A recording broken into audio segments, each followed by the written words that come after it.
¿Por qué soy así?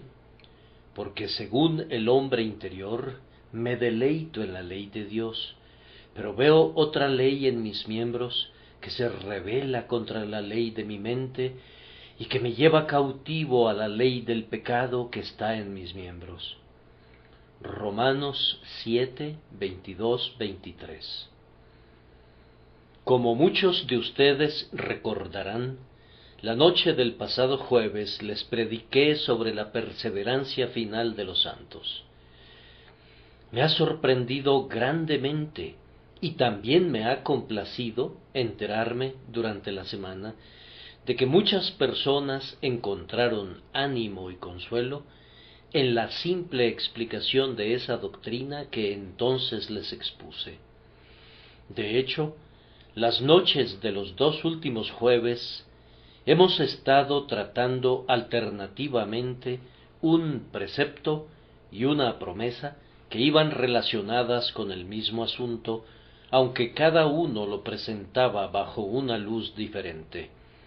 El precepto nos amonestaba a la perseverancia si nos aferramos con firmeza.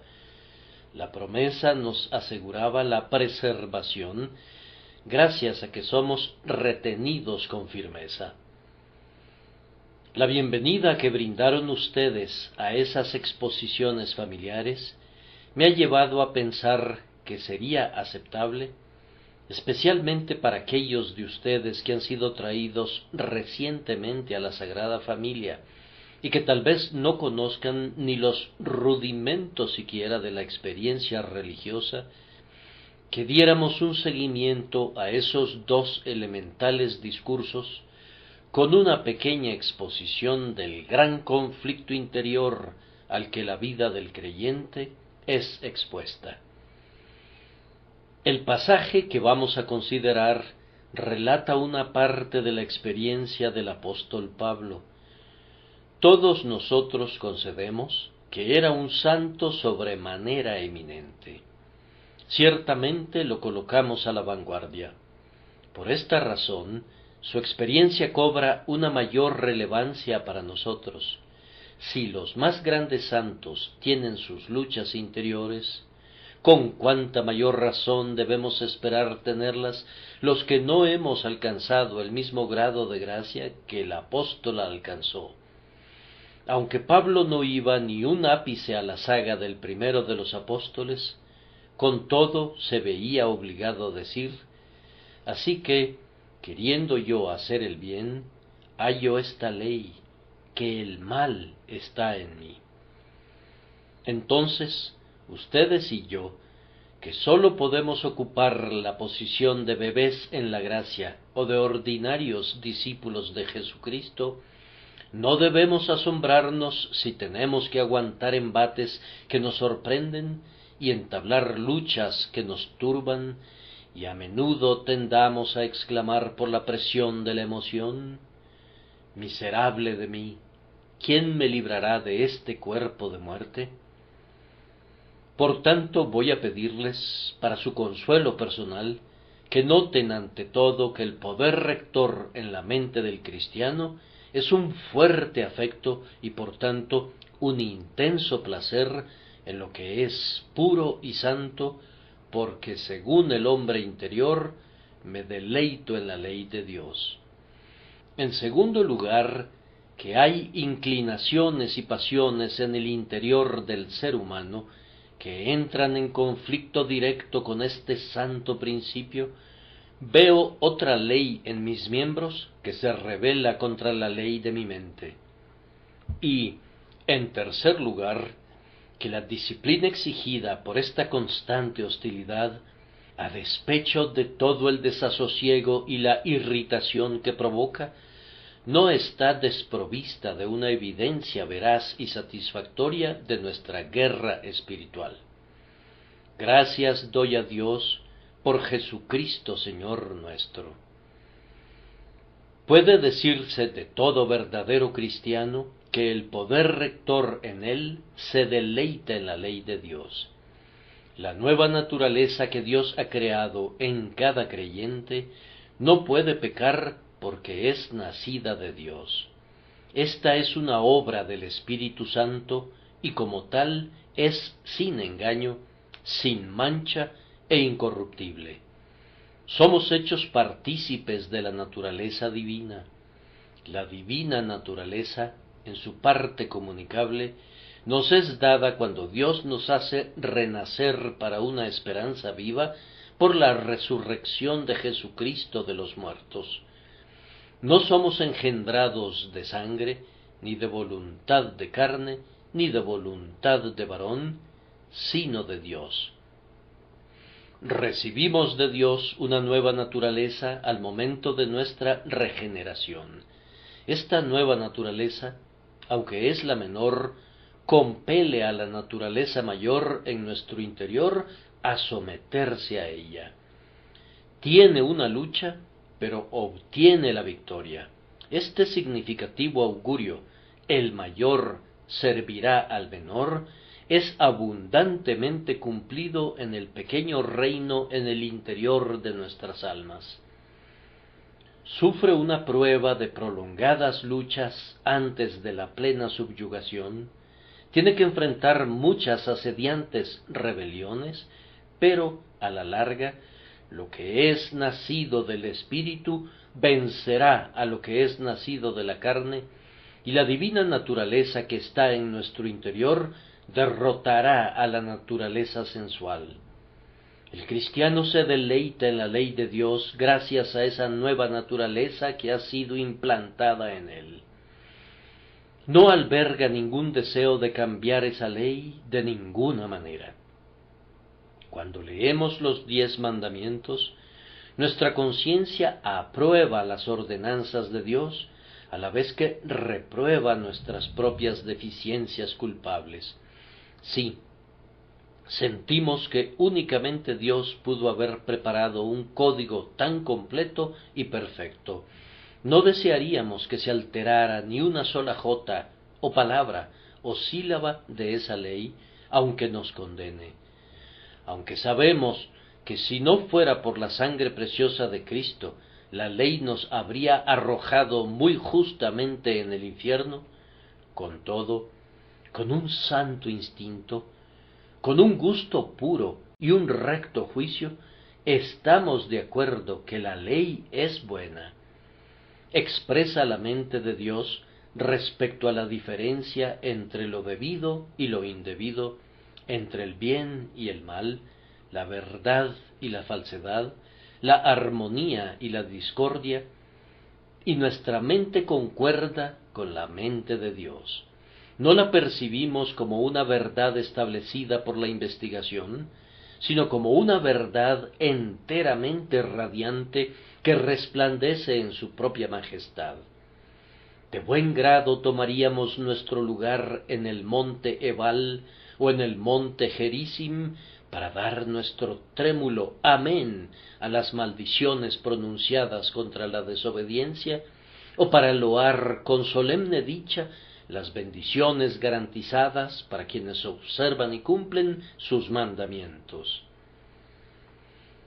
Amados, el cristiano tampoco querría que la espiritualidad de la ley se viera comprometida en algún grado. No solamente se complace con la ley cuando la lee, aunque, como ya lo he dicho, lo condene, sino que se complace con el propio espíritu de la ley. ¿Qué importa que la ley condene en él una mirada incasta, así como una acción incasta? Él condena esa mirada incasta en sí mismo. ¿Qué importa que la ley llegue a su corazón y le diga: tú no debes sustraer los bienes de tu prójimo y ni siquiera debes desearlos? Siente en su alma que es pecado y que es algo amargo en él codiciar siquiera aquello que no defrauda. Nunca piensa que Dios sea demasiado riguroso. No dice nunca, ni siquiera por un instante: ¿sabía que era su nombre severo, que recoges donde no esparciste?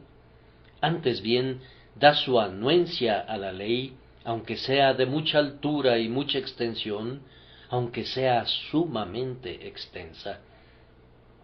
Aunque los truenos y los rayos y las voces que introducen esa ley en verdad lo aterrorizan, con todo, la sabiduría, la equidad y la benevolencia que la ordenaron transforman este pavor en admiración.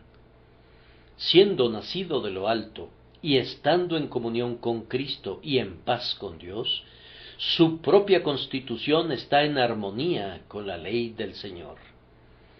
¿Es espiritual la ley? Él también lo es. El pacto está incólume y la concordia es perfecta.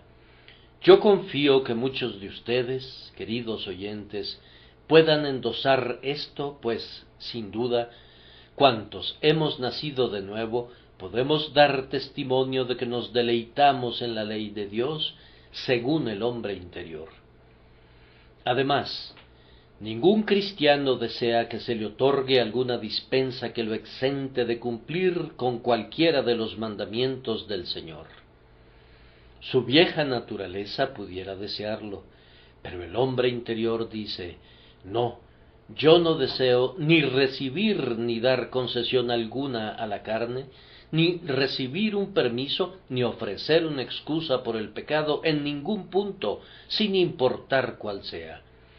La carne ansía libertad y pide que le sea provista, pero ¿hay algún creyente aquí presente que quiera libertad para pecar? Hermano mío, si fuera posible concebir, sin incurrir en blasfemia, que el Señor te dijera, hijo mío, si hay algún pecado que ames, puedes continuar en él. ¿Desearías cometer algún pecado?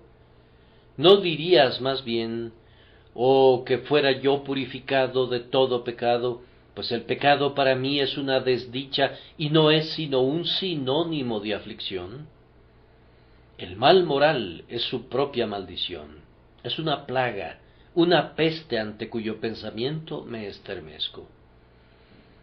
En la Iglesia de Roma se considera una bendición que se conceda a las personas una dispensa de ciertos deberes religiosos. Nosotros no pedimos ningún favor de ese tipo, no valoramos la bendición de esas personas. Libertad para pecar significaría que nos pusieran grilletes dobles, una licencia para relajar nuestra obediencia a Cristo, aunque fuera por un instante, sólo sería una licencia para abandonar los senderos de la luz y el camino de la paz, para descarriarnos por un tiempo en las tinieblas y el peligro, e intercambiar el fulgor de la salud por una penosa perturbación y un dolor punzante. Hermanos, si son creyentes, yo estoy seguro de que nunca le han pedido permiso al Señor para transgredir sus estatutos, ni se lo pedirían jamás. Tal vez se permitieran hacer lo que no sabían que era pecaminoso en el momento. Tal vez hubiera en su corazón algún deseo por algo que era malo. Les concedo eso. Pero en el instante en que descubre su culpabilidad, la naturaleza nacida de nuevo retrocede ante ello y se aparta. No podría hacer otra cosa. No puede pecar porque es nacida de Dios. La nueva naturaleza que está en ustedes tiembla ante el pecado. No es su elemento, no puede tolerarlo. En cambio, antes podías excederte en el pecado y complacerte en él, y beber de la iniquidad como si fuese agua. Tú no pides ninguna dispensa para poder escapar de la ley. Te deleitas en ella según el hombre interior. La naturaleza nacida de nuevo del cristiano desea también guardar laboriosamente la santa ley de acuerdo con la mente de Dios.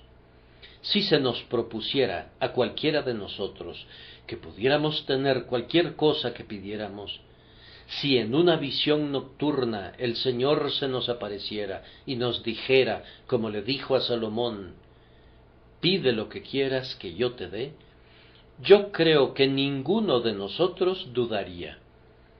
No me puedo imaginar pidiendo riquezas u honor, y ni siquiera sabiduría, a menos que fuese una sabiduría de un orden mucho más excelso del que es estimado comúnmente entre los hijos de los hombres.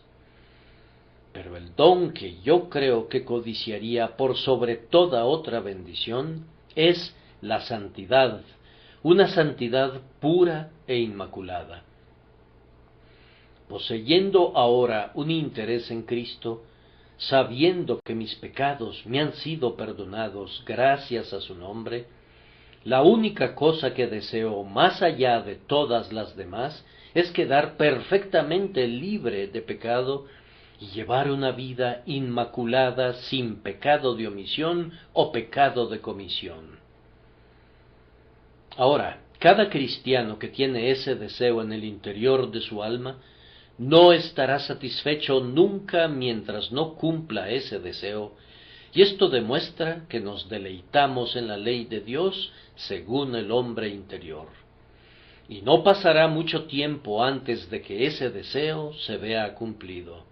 Vamos, seremos semejantes a Él cuando le veamos tal como Él es, y mientras no lo veamos tal como Él es y no seamos semejantes a Él, siempre tendremos inquietud de espíritu y siempre estaremos clamando por más gracia y esforzándonos contra el mal que hay en nosotros por si en alguna manera podemos subyugarlo.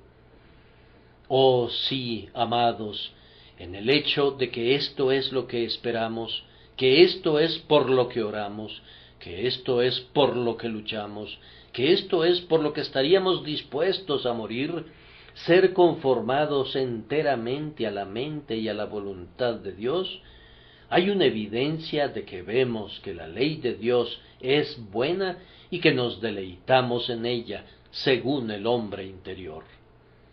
Esto, sin embargo, queda comprobado para los espectadores de una manera más práctica cuando el cristiano muestra que la vida de Dios lo está capacitando para vencer a muchos de los deseos de la carne y de la mente.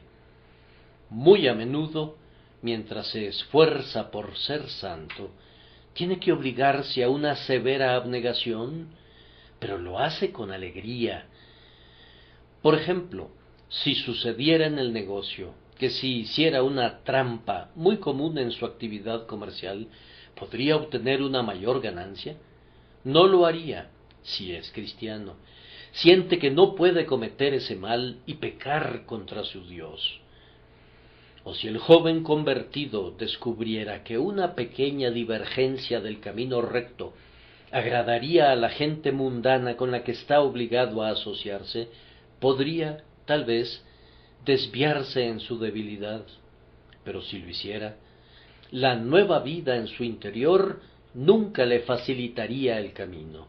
La vida interior, cuando está en su vigor, le hará decir: aunque pierda la buena voluntad de estas personas, he de servir a mi Dios y Señor. Debo renunciar a mi situación si se llegase a eso antes que hacer lo malo. He de exponerme al peligro de perder incluso mi pan diario antes que ser encontrado quebrantando deliberadamente un mandamiento de Cristo. No puedo hacerlo. Ahora, yo conozco a muchos de los hijos de Dios que han sufrido con frecuencia muy severamente y que han experimentado muchísimas tribulaciones y problemas porque no vacilaron en seguir a su Señor. Esta es una de las evidencias de que se deleitan en la ley de Dios según el hombre interior. Cuando un hombre está dispuesto a soportar el reproche y la burla, a ser ridiculizado y escarnecido como un loco por causa de la justicia, cuando está dispuesto a que los hombres se mofen de él como un hipócrita y lo tilden de fariseo, cuando encara el desaire de aquellos cuya compañía de otro modo habría disfrutado, y todo porque tiene que seguir la mente y la dirección del Espíritu de Dios, y la sigue, yo afirmo que el hombre da muestras entonces de que se deleita en la ley de Dios. Doy gracias a Dios porque en esta iglesia hay personas que han proporcionado esa evidencia, y oro pidiendo que ustedes y yo, todos los que hemos recibido la naturaleza divina, podamos dar una evidencia constante usando el buen arte ante cualquier peligro y tomando la cruz sin importar los riesgos, para que nuestra alma, aun si no puede ser perfecta en la acción, de todos modos sea perfecta en el propósito y esté resuelta, con la ayuda de Dios, a abrigar un amor y un deseo de cumplir en todo la voluntad de Jehová. ¿Hay alguien aquí que esté obligado a decir: bien, yo no doy mi anuencia a la ley de Dios, ni me deleito en ella? Cuando oigo decir: no codiciarás, no cometerás adulterio, acuérdate del día de reposo para santificarlo, yo desearía que no fuese malo hacer esas cosas que son prohibidas. Es una lástima que nuestro placer y nuestro provecho, que nuestro deber y nuestro deleite discrepen tanto. Yo preferiría que hubiese menos ley y más licencia. Especialmente son duros y desagradables esos mandamientos que tienen que ver con nuestros pensamientos y que coartan la libertad de nuestra voluntad. No me gusta que me limiten. Yo preferiría vivir como me dé la gana. Bien, mi querido amigo, no te voy a decir nada más severo que esto. Tú no tienes parte ni suerte en este asunto en absoluto. Si las tuvieras, si tu corazón hubiese sido renovado, hablarías de una manera muy diferente. Siempre que oigas a personas que encomian una baja norma de religión, una baja norma de moralidad, siempre que los encuentres vindicando puntos de vista laxos respecto a lo correcto y a lo incorrecto, puedes estar seguro de que el espíritu que está en ellos no es el espíritu del Dios Santo, sino que es el espíritu de su naturaleza pecaminosa. Sí, el espíritu de Satanás pudo haber entrado para hacer que el espíritu humano fuera peor aún de lo que era antes. Pero, ¿se deleita tu corazón en la ley de Dios? ¿Hay un encanto para tu alma en lo que es recto? ¿Hay una belleza para el ojo de tu espíritu en lo que es virtuoso? ¿Admiras especialmente el carácter de Jesús porque en su vida la ley pareciera trazada con caracteres vivientes? Si es así, entonces, queridos amigos, confío que ustedes dan una evidencia de que han sido hechos partícipes de la naturaleza divina, que son regenerados, y aunque el mal esté todavía en ustedes, no obstante eso, la vida de Dios está en ustedes, la cual resistirá el mal y los subyugará hasta que sean llevados a su diestra con seguridad. Ahora, en segundo lugar, llegamos a la parte del conflicto. Allí donde este deleite en la ley de Dios está presente, también está presente otra ley en los miembros. Eso es lo que dice Pablo, y me parece que habla del tema en tres diferentes etapas. Primero podía ver esa situación, y luego tenía que enfrentarla, y a la larga, en cierta medida, era avasallado por ella, pues dice que me lleva cautivo. Hay en cada uno de nosotros una ley de pecado. Es siempre visible, aun cuando no sea una operación activa, si nuestros ojos están iluminados. Siempre que oigo que alguien dice que no tiene propensión al pecado, infiero de inmediato que no vive en casa. Yo pensaría que vive a una gran distancia de casa, o por otro lado, que nunca hubiera estado en ninguna otra parte que no sea la sala de su casa donde mantiene su profesión.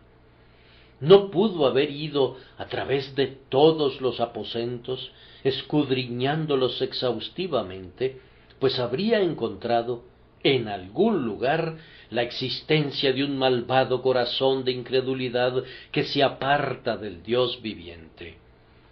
Esto es válido en cuanto al creyente.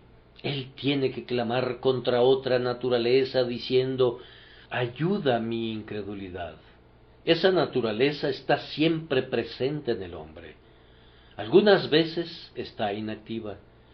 Yo no sé si el diablo duerma alguna vez, pero nuestra naturaleza pecaminosa sí parece hacerlo por un tiempo. No quiere decir, en verdad, que sea menos pecaminosa cuando está dormida que cuando está despierta. Es lo más mala posible. La pólvora no está explotando siempre, pero siempre es explosiva. Basta que se le aproxime una chispa y de inmediato explota, como si hubiera estado en espera y lista para hacer valer sus poderes explosivos. La víbora podría estar enrollada sin causar ningún daño, pero alberga un veneno letal en sus colmillos. Sigue siendo una víbora aun cuando no esté empleando el poder de sus venenosos colmillos. Hay algo dentro de nuestra naturaleza que enviaría al mejor santo al infierno si la gracia soberana no lo impidiera.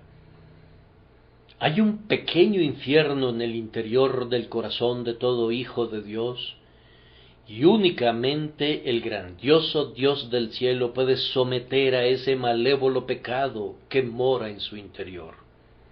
Este pecado se hará presente cuando menos se espera, y generalmente irrumpe súbitamente y nos toma por sorpresa.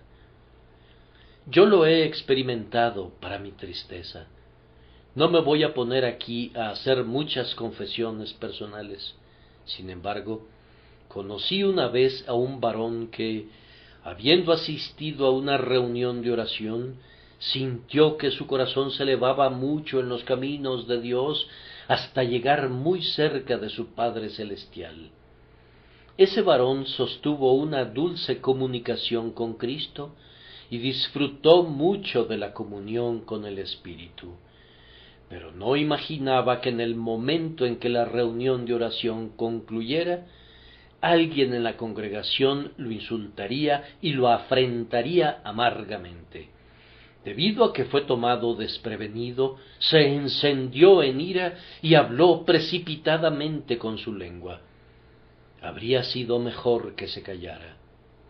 Ahora, yo creo que ese hombre, si hubiera tenido ese encuentro en cualquier otro momento, pues poseía un temperamento tolerablemente apacible, habría recibido el insulto sin resentirlo y sin responder de alguna manera. Pero como estaba desprevenido, tenía baja la guardia. El propio amor derramado abundantemente en su corazón provocó que la animosidad que enfrentó hiriera más sus sentimientos. Había estado tan cerca del cielo que esperaba que cada uno de los presentes tuviera pensamientos que armonizaran con los suyos. No había contado con ser agredido justo entonces. Cuando hay más dinero en la casa, es entonces que es más probable que los ladrones se metan en ella. Y cuando hay mayor gracia en el alma, el demonio procurará atacarla si pudiera. Los piratas no solían atacar a los barcos cuando salían a recoger el oro de las Indias. Siempre los abordaban cuando venían de regreso a casa, con miras a obtener un rico botín que fuera digno de la captura. Si han disfrutado un sermón, si se han acercado a Dios en oración, si las Escrituras han sido muy preciosas para ustedes, pueden esperar que justo entonces el dragón que duerme dentro despertará y turbará la pacífica tranquilidad de su alma. Hemos de esperar algún peligro cercano cuando recibimos abundante deleite. Entonces, vigilemos en mayor medida en épocas de tranquilidad. Esta naturaleza perversa tiende a la extinción algunas veces, como si fuera movida por los celos, cuando estamos siendo reanimados por el bien, pero ciertamente vuelve a desarrollarse cuando estamos expuestos al mal. Sería bueno que el hombre que se congratula porque no siente ninguna inclinación pecaminosa, ningún pensamiento maligno, ninguna imaginación impura, ninguna idea altiva, ninguna pasión turbulenta recordara aquel dicho de Rutherford: cuando la tentación duerme, el loco es sabio y la ramera es casta, pero una vez que se perfora la vasija, derrama su contenido, sea vino o sea agua. Oh alma mía, tú has estado reposando solo por un momento, porque no había nada que te provocara por un tiempo, en medio de la compañía de gente piadosa, y con la mente ocupada continuamente en cosas buenas, los malos instintos pudieran dormitar, pero insertada en otra sociedad, sólo necesita una ligera provocación, y oh, cuán pronto se manifiesta abundantemente el mal que siempre está presente en el interior. Hay malas hierbas en casi todo tipo de suelos. Si escarbas la tierra hasta una profundidad de 10 o 20 pies, puedes encontrar las semillas de las que germinaron. Ahora bien, esas semillas no pueden germinar mientras no sean colocadas en un lugar conveniente. Entonces, dejen que el sol brille y caigan las lluvias, y las hierbas malas comenzarán a mostrarse. Puede haber muchas malas hierbas en nuestra naturaleza, en lo profundo y fuera de la vista, pero si son impulsadas a la superficie por algún cambio en las circunstancias, encontraremos males en nuestro interior de los que nunca soñamos. Oh, que nadie se jacte, que nadie diga: yo nunca caería en ese pecado específico. ¿Cómo lo sabes, hermano mío? Tal vez nunca estuviste en una posición en la que un pecado así te habría seducido. Ten cuidado. Tal vez allí donde pienses que eres de hierro, eres de arcilla. Y cuando piensas que las puertas están cerradas con barras de bronce, pudiera ser que sólo se trate de madera podrida. No hay razón para que ninguno de nosotros, incluyendo al más santo, confíe en sus mejores facultades, en sus mejores deseos, en sus mejores resoluciones. Nosotros somos una completa debilidad de principio a fin, y somos propensos a las transgresiones, a pesar de todo lo que la gracia de Dios ha hecho por nosotros. El pecado que está en nosotros como una mancha en nuestra constitución pudiera irrumpir fácilmente como un despreciable desorden que se esparce por el hombre entero desde la cabeza a los pies y que arruina todo el carácter. Le pido a Dios que eso no suceda nunca. Es notable cómo el pecado se muestra en el cristiano aun en el más santo de sus deberes. Supón que sea la oración. Cuando sientes que deberías orar y quisieras acercarte más a Dios, ¿no encuentras algunas veces una indisposición como si tus rodillas estuvieran rígidas y el corazón estuviera endurecido? Cuando tu alma está siendo transportada en la oración con pensamientos de las cosas divinas, un mal pensamiento atraviesa tu alma como si fuese un ave de carroña que atraviesa en su vuelo sobre el campo, y no puedes deshacerte de él. O tal vez completas tu devoción con mucho deleite en Dios, pero no has salido de tu pequeño aposento antes de que un placer extraño se deslice en tu mente, una presunción porque has orado tan bien que estás creciendo en la gracia, que estás alcanzando la plenitud de la estatura de un varón en Cristo. Es así que sales de la cámara de adoración reverente, meditando en tu propia importancia, meditando en tu idoneidad para ocupar un lugar por encima de las filas ordinarias de los soldados de Cristo, o que muy bien pudieras ocupar un rango de teniente en la Iglesia de Dios. Tal vez en otra ocasión no sentiste ninguna libertad en la oración, y luego, con un irritable temperamento malhumorado, murmuras internamente, si es que en realidad no lo expresas, que muy bien podrías renunciar a decir tales oraciones como esas, pues no sirven de nada. Entonces no importa lo que hagas o lo que dejes de hacer. El mal que está todavía en tu interior se levantará y te estorbará en algún momento u otro para hacerte saber de su existencia. Puedes atrancar la puerta y puedes imaginar que ningún ladrón entrará y comienzas a quitarte la ropa para retirarte a descansar, pero el ladrón ya se encuentra debajo de tu cama. Muchas personas han pensado: he atrancado la puerta para impedir la entrada de esas tentaciones, y he aquí, han estado ocultas en su alma como los ídolos que Raquel tomó y que escondió bajo la albarda de un camello. En algún lugar u otro estaban escondidas donde no las había descubierto. Denlo por sentado, queridos amigos, y no lo duden. El apóstol Pablo lo vio, y ustedes podrían verlo también si se decidieran a mirar. Pablo dijo: veo otra ley en mis miembros.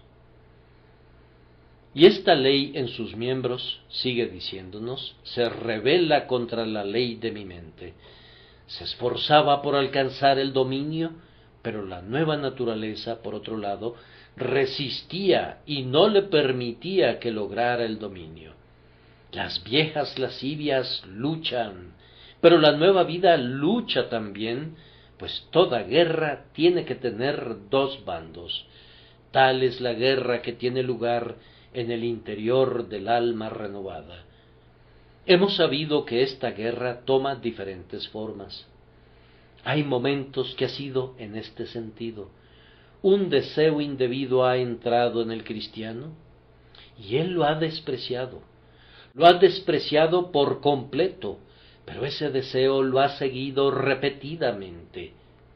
Ha clamado a Dios contra ese deseo, ha llorado por su causa, no lo ha consentido, teme que lo hubiera encontrado dulce y agradable para él por el momento, pero cuando ha tenido tiempo para la reflexión, tiembla ante el simple pensamiento de ceder ante la tentación.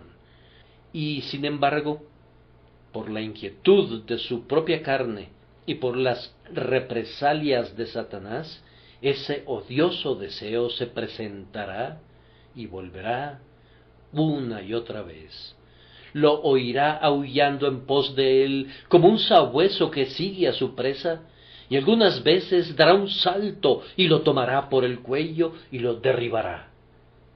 Eso será todo lo que ese pobre hombre pueda hacer para mantener dominada a esa feroz tentación que ha surgido en su espíritu.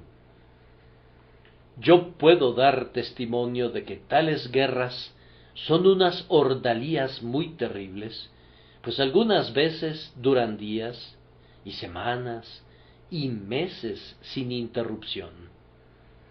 Yo he conocido a cristianos juiciosos que han sido acosados con dudas que han surgido respecto a la inspiración de la Escritura, a la deidad de nuestro Señor Jesucristo, a la seguridad del pacto de gracia, o a alguna otra doctrina fundamental de nuestra santísima fe, o incluso pudiera ser que la tentación ha sido para proferir blasfemias que el creyente ha aborrecido desde lo más profundo de su alma.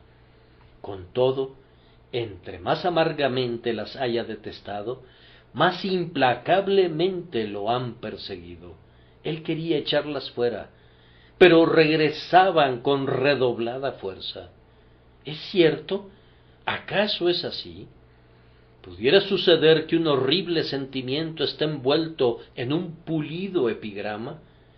Y luego perseguirá su memoria, y él se esforzará en vano para desalojarlo. De buen grado arrojaría el pensamiento y las palabras que visten al pensamiento al pozo del abismo. «Fuera de aquí, maldito espectro», exclamará. pero regresa como un fantasma de los propios crímenes de uno. ¿De dónde provienen estos males? ¿Pueden algunas veces ser rastreados hasta llegar a Satanás? Sí, pero más comúnmente la tentación obtiene su fuerza, así como su oportunidad, de los estados de la mente o de los hábitos a los cuales es propensa nuestra propia constitución. En el desempeño de los deberes públicos, cuando ejercitamos esforzadamente cada nervio para servir al Señor, podemos encontrarnos con varones cuyo temperamento actúa sobre nuestro temperamento para remover la bilis y hacernos pensar mal de aquellos a quienes nos sentimos inclinados a hacer el bien.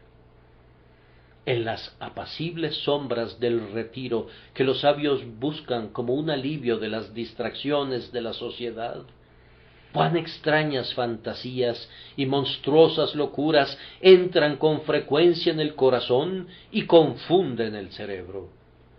O, es triste decirlo, en los caminos del estudio donde individuos juiciosos se proponen reverentemente indagar en los consejos de Dios, cuán frecuentemente han sido desviados de los caminos ya abiertos para invadir terrenos peligrosos, para perderse en laberintos y para abandonar las pisadas del rebaño. Y así han sido seducidos a volverse frívolos y arrogantes. En cualquier parte, en todas partes, tenemos el reto de luchar y hemos de dar batalla en contra del pecado que nos asedia. Pero la guerra sostenida por esta naturaleza perversa no es siempre a través del continuo asedio del alma. A veces trata de tomarnos por asalto. Esta es una modalidad favorita de la guerra contra nuestro propio corazón corrupto. Cuando estamos desprevenidos, viene y nos ataca, y como ya he dicho antes, somos propensos a estar desprevenidos cuando hemos sido conducidos aparte a lo alto del monte, cuando hemos estado cerca del Señor. En esa exaltada esfera de comunión no hemos pensado en el demonio, y su existencia no se ha atravesado por nuestra mente. Pero cuando descendemos de nuevo a la llanura, pronto descubrimos que vive todavía, que todavía aflige a nuestros hermanos, que acecha todavía buscando atraparnos. Por esta causa, nuestra experiencia debería vivificar nuestra simpatía. Muchísimos cristianos han sido llevados por sorpresa al pecado, por lo cual habían de ser grandemente culpados, pero por lo cual no debían ser condenados con tanta severidad por sus hermanos cristianos. Deberían condenar el pecado, pero deberían tener memoria de sí mismos, no vaya a ser que también sean tentados. Muchas personas han sido buenas porque no han tenido la oportunidad de ser malas, y yo creo que muchos cristianos profesantes se han mantenido porque el camino no era muy plano y no se podía ganar mucho si cayeran. Nosotros no nos juzgamos los unos a los otros como Dios lo hace. Él conoce las debilidades de sus amados hijos. A la vez que no excusa sus pecados, es demasiado puro y santo para hacerlo. Con todo, habiendo borrado sus pecados gracias a la expiación de Cristo Jesús, no los echa fuera ni los expulsa de la comunión, como algunas veces lo hace su gente con sus pobres hermanos, los cuales, después de todo, pudieran ser tan verdaderos hijos de Dios como ellos mismos lo son, y pudieran sentir tanto amor verdadero por su Padre. Cuando esta perversa naturaleza está combatiendo, se ríe de nuestras propias resoluciones y se burla de nuestros propios intentos de aplacarla. Ha de lucharse contra ella por gracia. Ningún otro brazo, excepto el brazo todopoderoso, puede vencer a nuestra corrupción natural.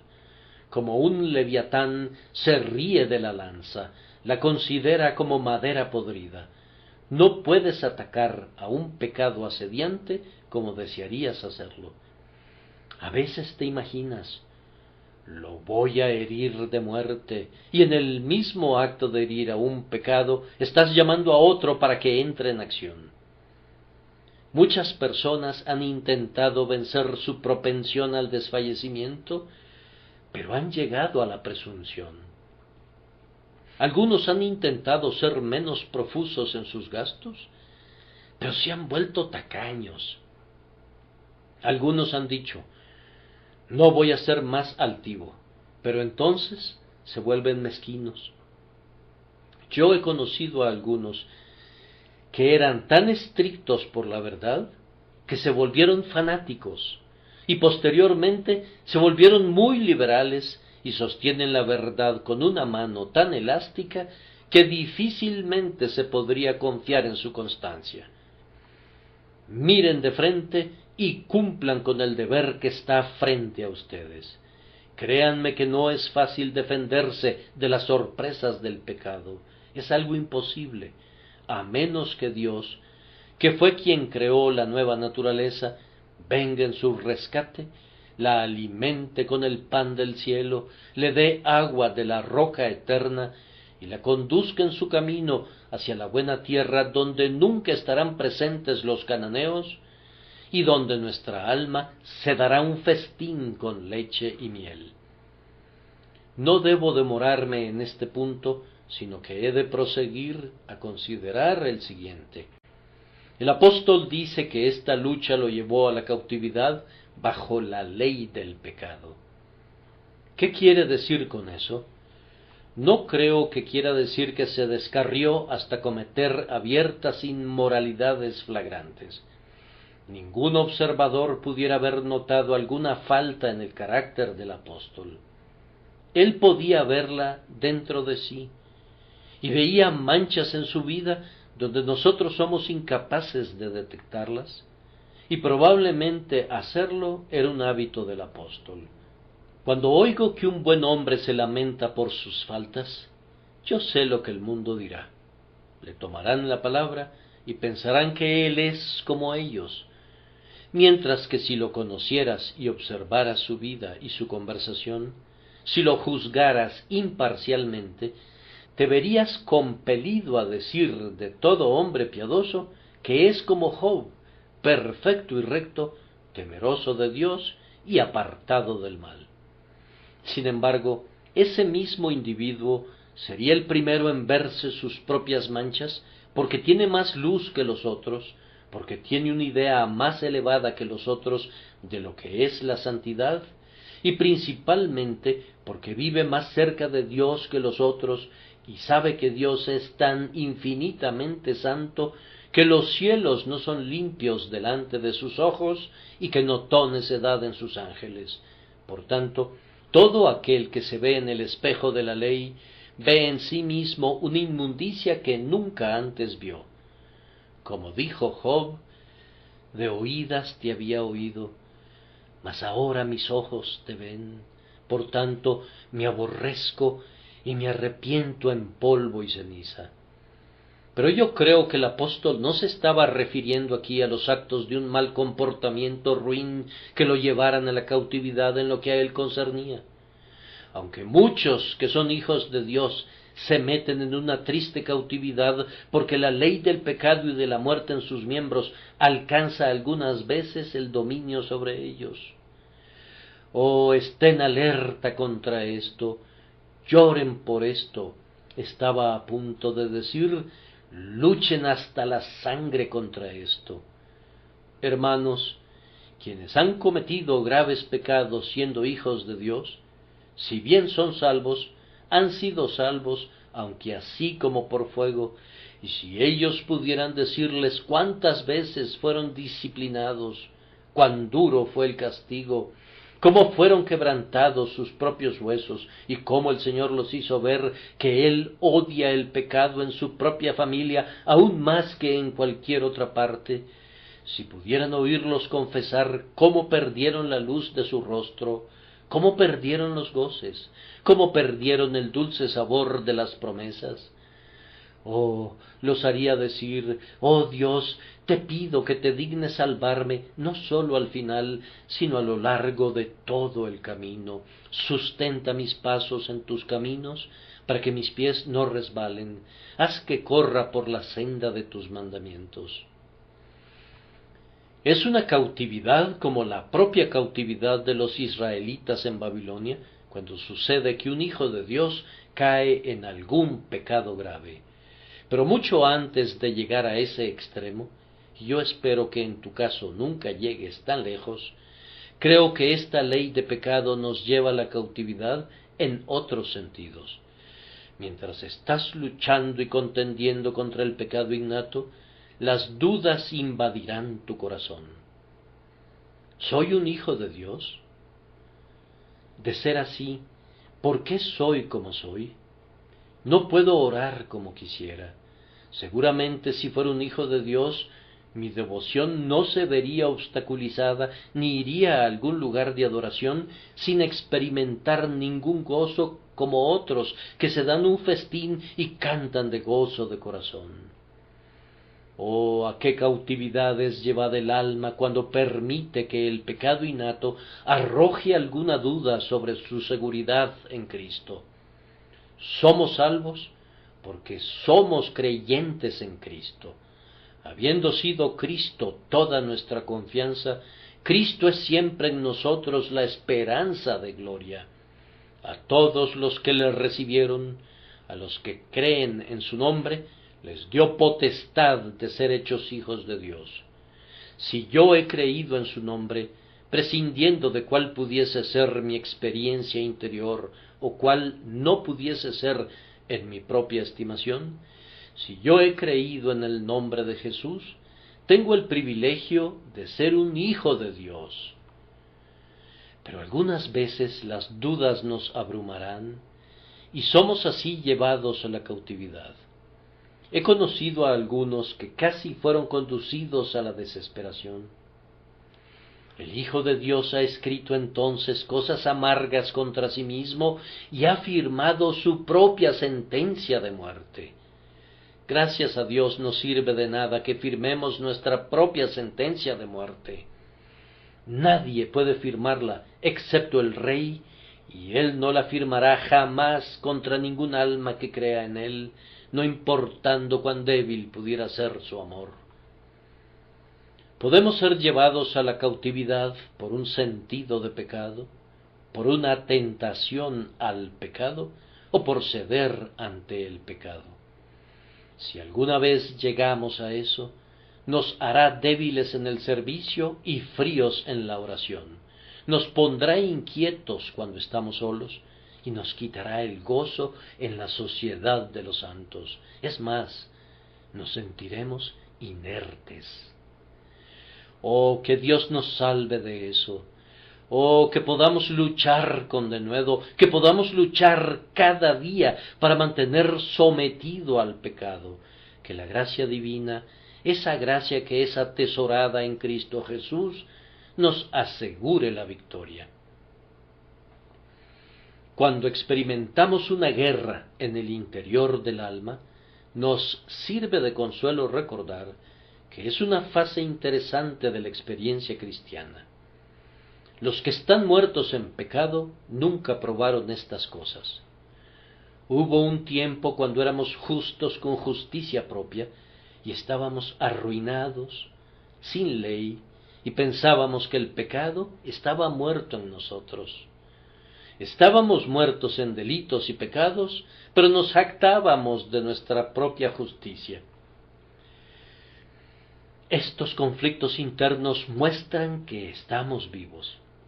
¿Hay alguna vida en el alma que odia al pecado, aun cuando no pueda hacer lo que quisiera? Yo he sabido lo que es bendecir a Dios por los tiempos en que mi alma ha experimentado una guerra interior y hasta me habría alegrado sentir una guerra renovada. Pueden estar seguros de que el hombre fuerte del alma, mientras guarde la casa, la guardará en paz. Es cuando viene alguien más fuerte que él para echarlo fuera, que hay una lucha en el interior de tu alma. Por tanto, yo te sugeriría esto como una fuente de consuelo y de agradecimiento. No te deprimas al respecto. Di, después de todo, hay algo de vida aquí. Donde hay dolor, hay vida. Los mejores santos de Dios han sufrido exactamente de la misma manera. Tu camino al cielo no es malo. Algunos, lo sé, no están preocupados de manera importante, pero la mayoría de los santos de Dios tiene que soportar de fuera conflictos, de dentro temores. Lean acerca de Martín Lutero. Ese gran hombre valiente se convirtió en un maestro de teología por haber sido instruido en la escuela de la tentación. Aún sus últimas horas estuvieron repletas de un severo conflicto. Lutero fue un guerrero desde su juventud. Cuán constantemente tuvo que contender contra sí mismo. Este capítulo nos da el mismo testimonio respecto a la vida de Pablo. Por tanto, no estés abatido como si algo extraño te hubiese sucedido. Mira a lo alto a esos santos vestidos de ropas blancas y que cantan un cántico interminable. Pregúntales de dónde les vino su victoria. Ellos te dirán que no les vino por no pecar o por ser perfectos en sí mismos, sino por medio de la sangre de Jesús. En un tiempo lucharon aquí abajo y humedecieron su sillón con lágrimas. Lucharon duro como nosotros ahora, con pecados y dudas y miedos. La más rica consolación proviene del último versículo del capítulo. Habiendo preguntado Pablo cómo sería liberado, responde a la pregunta con esto: gracias doy a Dios por Jesucristo Señor nuestro, y llamarás su nombre Jesús, porque Él salvará a su pueblo de sus pecados, no sólo de la culpa de sus pecados, sino del poder de sus pecados. Cuán grande misericordia es que el Señor Jesús haya dado un golpe mortal a nuestro pecado, le ha roto su cabeza. Es un monstruo y posee inmensa vitalidad, pero es un monstruo derrengado, perniquebrado y con la cabeza rota. Helo ahí, yace siseando y escupiendo y contorsionándose con capacidad de hacernos mucho daño, pero aquel que lo ha herido lo golpeará repetidamente hasta que al fin se extinguirá por completo. Gracias a Dios, no tiene la vitalidad suficiente para atravesar el río Jordán. Ningún deseo pecaminoso ha de nadar jamás en esa corriente. No son molestados allá con tendencias e inclinaciones a pecar, y cuando sean restaurados a sus cuerpos, y sus cuerpos resuciten, tendrán cuerpos que no son de carne. La carne y la sangre no pueden heredar el reino del cielo. Sus cuerpos tampoco verán corrupción, sino que serán cuerpos idóneos para unas mentes celestiales, y serán eternamente libres de su pecado anterior. Regocijémonos porque Jesucristo puede hacer todo eso. Él puede salvarnos de todo pecado. Aquel que nos compró con su sangre no perderá a un bajo precio lo que le costó tan caro. Él nos librará de todo pecado y nos llevará a su reino y gloria eternos sin falta. Así que nosotros echamos mano de este dulce consuelo. Aunque la lucha sea prolongada y ardua, el resultado no es incierto. Recuerden el texto del jueves pasado por la noche. Eso debe zanjar el punto. Yo les doy vida eterna, y no perecerán jamás, ni nadie las arrebatará de mi mano. Mi Padre que me las dio es mayor que todos, y nadie las puede arrebatar de la mano de mi Padre. Ustedes tendrán que llegar al cielo después de luchar para avanzar cada pulgada del camino, pero llegarán allá. Parte en tablas, parte en cosas de la nave, todos se salvaron saliendo a tierra en el naufragio de Pablo, y lo mismo sucederá con los santos. Cuando las ovejas pasen de nuevo bajo la mano de aquel que las cuenta una por una, ni una sola de ellas faltará. Todas eran tan débiles que el lobo podría haberlas despedazado. Todas ellas eran tan necias que, dejadas a su arbitrio, se habrían descarriado por los montes y por los bosques, y habrían sido destruidas. Pero el eterno pastor convierte esto en un punto de honor. De los que me diste, no perdí ninguno. He aquí, yo y los hijos que Dios me dio. Deberías sentirte muy bien ahora sabiendo que tienes la victoria asegurada. Oh, por los lirios del amor de Cristo, y por la diestra potente que una vez cortó a Rahab y partió en dos al dragón, que cada cristiano tenga buen ánimo. El omnipotente está con nosotros, el invencible está por nosotros. Al ataque, sigamos adelante para enfrentar el conflicto. Aunque la lucha se enardezca y se torne todavía más severa, sigamos siempre adelante, sigamos adelante sin miedo y sin un instante de duda. En todas estas cosas somos más que vencedores por medio de aquel que nos amó. Subirá el que abre caminos delante de ellos, abrirán camino y pasarán la puerta y saldrán por ella, y su rey pasará delante de ellos, y a la cabeza de ellos Jehová. Han puesto en fuga a sus enemigos. Así se dirá de todos aquellos que siguen el liderazgo de Cristo. Esta es la herencia de los santos, y su salvación de mí vendrá, dice el Señor. Que Dios nos conceda salir victoriosos en esta guerra santa, por Jesucristo nuestro Señor. Amén.